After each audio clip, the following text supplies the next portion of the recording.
Something's been lurking in the back of my mind, folks, and it's been ages now. And I think it's time to bring it forth. I really don't think the Constance moon is but a celestial object like ours. I think it's a celestial being. Or so, in theory. So throughout this video, I will touch on why I draw that potential conclusion, but many questions have led me to it. Like, why were we, cursed and lonely yet interconnected creatures of an unknown realm, given the knowledge to manipulate Moonstone for various constructions and otherworldly uses? Why grant us the privilege to not only find the celestial orb after many years of survival without it, but then also to access its powers? We know where said knowledge led. It led to the formation of the celestial portal here.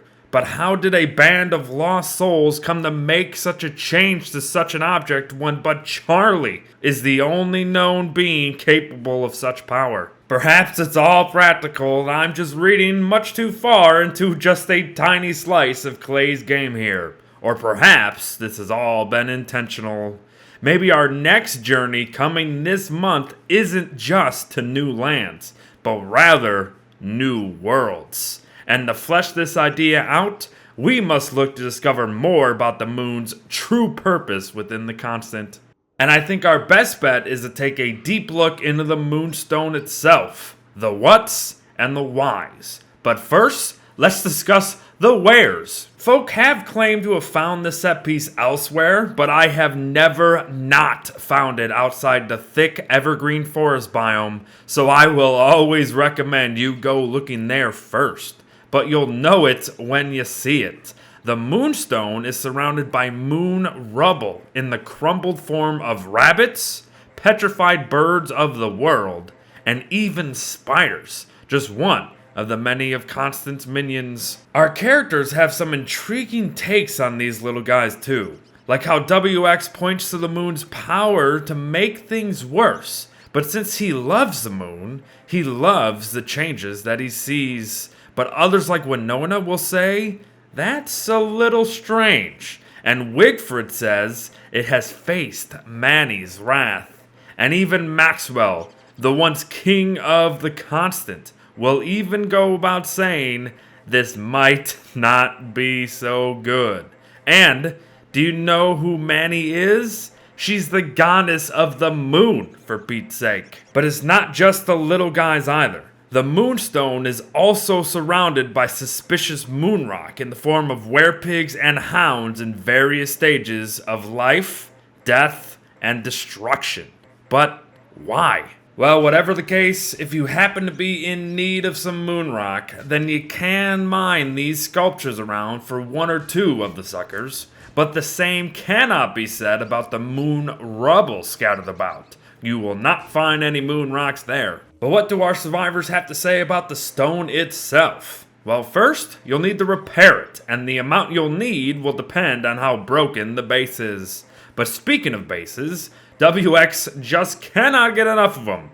He is completely enraptured by the idea of the moon and this stone, but others are not quite ready to feel welcomed in its presence. While Maxwell will question how the moonstone even exists, seeing as he believed them to all be gone, Wendy will let us know that she feels a terrible chill within her when nearby this thing.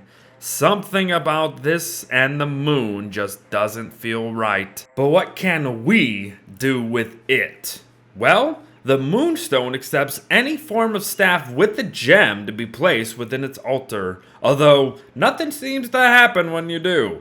But are we missing one here? Yes we are. So, let's head on down under once again, make our way to the ancient pseudoscience station, and craft ourselves the intrepid Mooncaller Staff. But even then, placing the staff on the altar still doesn't do anything, even at night. Therefore, I present yet another thought-provoking question. What is the one night that sees so much happen during it, that sees so much change? What night sees man and beast transform? What night is the only night that our survivors are truly safe from the evil that lurks within the darkness? A full moon night. If you place the Starcaller Staff in the altar during this night, something amazing will happen. A beam of lunar light will shoot down from above, seemingly fixated more on the gem than anything. But with this comes trouble, and you'll know it when the sweet and unique battle music kicks in, and if you've never heard it, you gotta go hear it. And there's a reason this is called the Moonstone event, because you'll see why as hounds and werepigs start rushing in to destroy the altar and stop whatever seems to be taking place.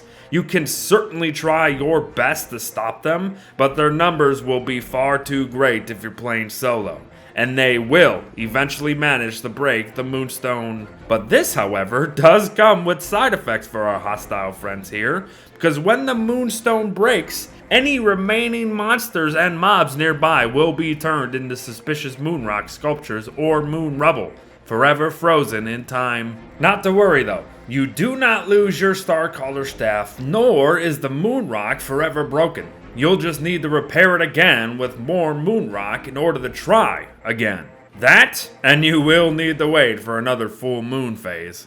Not to worry, solo players, we just need to break out the cheese. We can block the incoming attackers by using end tables like seen here. Although I do believe this to be a colossal waste of resources.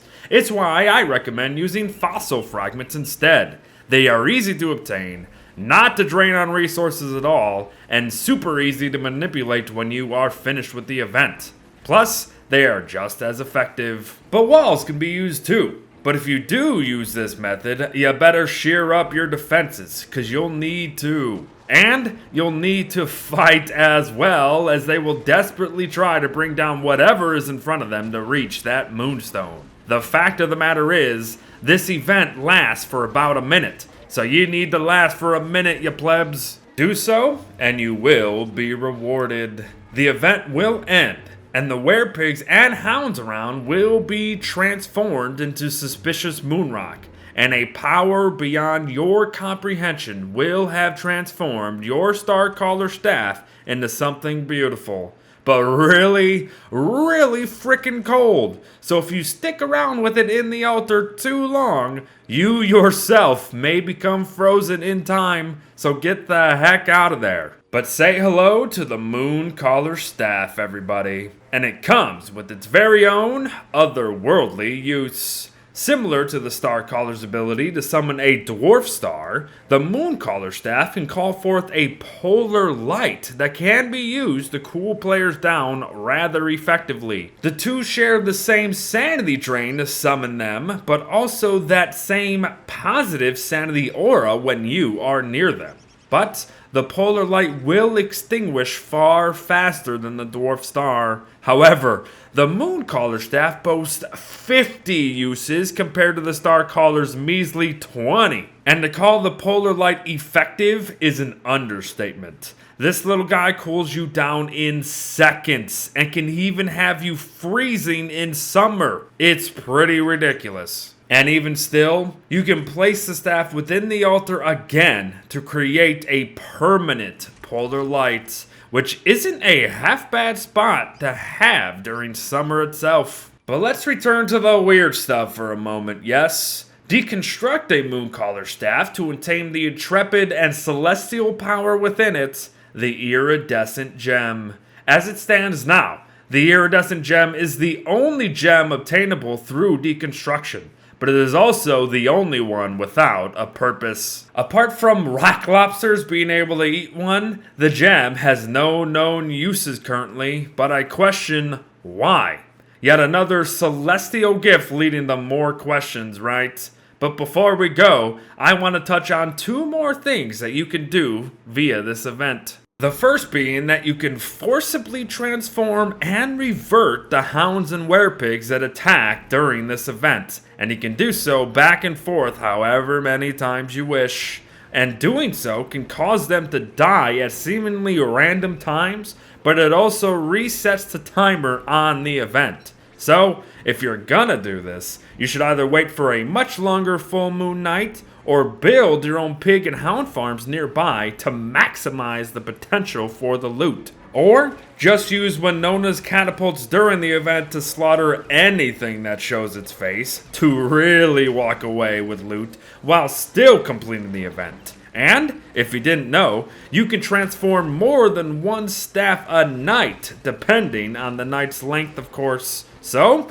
you could be really walking away with quite the prize if you want to farm this event. But there you have it, everyone. A kind of mix between a guide video and a lore discussion one that I think could really provide some insight into what comes next. You gotta admit it, there is still a lot we don't know about all this, and the many signs we do have point to a purpose far beyond survival.